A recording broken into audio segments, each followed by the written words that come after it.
Duty سے گھر آیا تو 12 بجنے والے تھے۔ کمرے سے بیٹی کی رونے کی آواز آ رہی تھی۔ دروازہ کھولا تو سائڈ پہ میری بیٹی چھوٹی انابیہ کھڑی تھی۔ اس کو گود میں اٹھا لیا۔ اس کے کان کی طرف دیکھا تو اس کی ڈیوائس نہیں لگی ہوئی تھی۔ یہ پیدائشی طور پر گونگی بہری پیدا ہوئی ہے۔ ڈیوائس پکڑی، لائٹ جلائی اور اس کو ڈیوائس لگانے لگا۔ یہ میری بیٹی انابیہ ہے جو پیدائشی طور پر ڈف اینڈ ڈمب ہے۔ آپریشن کروا کر اس کے دماغ کے پاس ایک ڈیوائس لگائی گئی ہے جس کی مدد سے یہ سننے لگ جائے گی۔ یہ ڈیوائس کی وجہ سے بچہ بہت زیادہ چڑچڑا ہو جاتا ہے، ڈیوائس نہیں لگاتا۔ تو پولیس کی جو ڈیوٹی ہے اس سے بھی بہت زیادہ اہم اور بڑی ہی ذمہ داری والی ڈیوٹی ہوتی ہے، ایک باپ کی ڈیوٹی نبھانا۔ میرے لیے باپ کی ڈیوٹی نبھانا بہت ٹف ہے، پولیس کی ڈیوٹی سے بھی زیادہ۔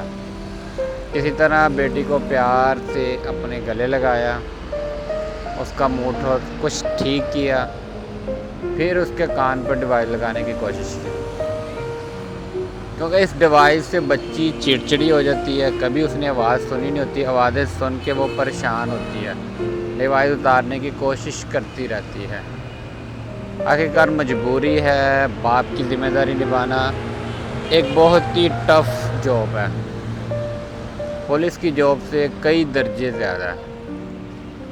پھر اس کو زبردستی ڈیوائس لگا دی اور اس کو چھوڑ دیا تاکہ اس کا موڈ کچھ فریش ہو جائے، اور اس کا دھیان رکھتے رہنا ہوتا ہے ہر ٹائم یہ کہیں اتار نہ دے۔ پھر اس کو اٹھا کر باہر لے گیا ہوں، سین میں واک کی۔ یونیفارم اتارنے کا موقع نہیں ملا کیونکہ یہ باپ کی ڈیوٹی میں آپ کو کھانا کھانے کا، پانی پینے کا، سونے کا کچھ موقع نہیں ملتا۔ پھر کمرے میں واپس آ گیا کیونکہ اس سے بھی چھوٹی بیٹی میری رانیہ جو کہ قوت سماعت سے محروم ہے، جو ڈف اینڈ ڈمب گونگی بہری ہے، وہ میرا انتظار کر رہی تھی تربوز کو لے کر۔ میں ارشد بھائی کی جیسے ولاگ نہیں بنا سکتا ہوں کیونکہ میری بیٹیاں دونوں بول اور سن ہی نہیں سکتی، ان کا میں علاج کروا رہا ہوں۔ یہ چھوٹی چھوٹی دعانیاں تربوز پہ ٹوٹ پڑی ہیں۔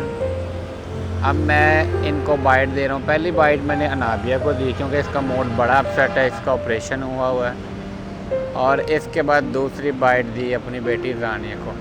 ابھی صرف 2 ہی دانت آئے ہیں پھر بھی یہ چکی لگا ہی لیتی ہے، اور کوشش اس کی ہوتی ہے کہ میں پورا تربوز اکیلی کھا جاؤں۔ چھوٹی سی دعانی تربوز پورا کھانا ہے۔ کپڑے بدل لیے ہیں، اب ان کے موڈ کو، بچوں کو مزید فریش کر رہا ہوں۔ اب ان کے ساتھ کھیل کر مجھے بڑی خوشی سی ملتی ہے۔ یہ میری بیٹی حریم سو گئی ہے، یہ بھی میرے سے بہت پیار کرتی ہے۔ اب یہ بروک لیسنر کی طرح اس کو نیچے گرا دیا اور پیڑ پہ گدگدیاں اناب کے شروع کر دی ہیں تاکہ اس کا موڈ فریش ہو۔ سارا دن یہ ڈیوائس لگاتی ہے، اسپیچ تھراپسٹ کرواتی ہے اور پریشان رہتی ہے۔ اب آ گئی ہے رانیہ کی باری۔